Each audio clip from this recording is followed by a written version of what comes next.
There were no survivors aboard an Air Force Special Operations helicopter that crashed last night in Iraq. We told you that first on Special Report about that crash. It is the first deadly aviation accident for U.S. forces in Iraq or Syria since the battle against ISIS began in 2014.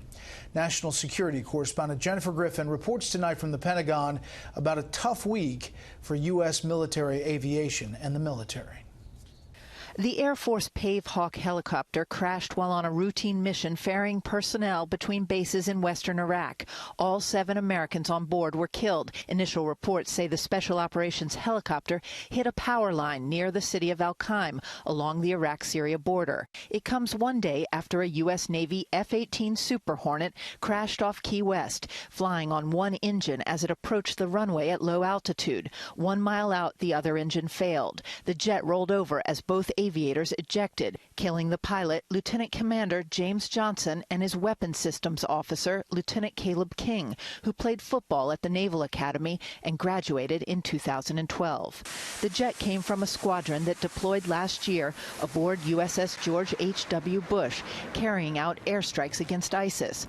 The Pentagon would not say whether the crash resulted from years of combat and budget cuts. Readiness is absolutely at the center of what we're doing right now. I think pilots are going to be flying more and training is going to pick up.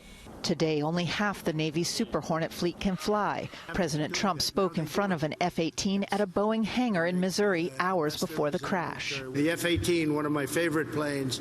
To me, it's a work of art. The 2018 defense budget calls for $46.4 billion to rebuild U.S. military aviation, $11.7 billion to repair old jets, $32.5 billion to replace jets that can't be repaired, $2.2 billion to recruit new pilots and mechanics.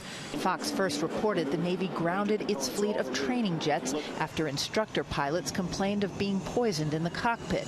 A year later, those oxygen problems have now spread to the Air Force, which grounded its fleet of T-6 trainers 2 months ago. The decision that the Secretary and I made to ground the fleet, we just had too many incidents that caused our concern. Fox News has highlighted the shortage of parts that forced airmen to cannibalize planes and search the desert boneyard for spare parts, a problem made worse by a shortage of mechanics.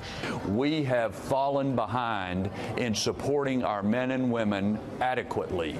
The bill that we're going to vote on next week, for all its flaws, begins to fix those problems. Unless political bargaining gets in the way of the Pentagon getting the funds it says it needs to fix these problems. Brett?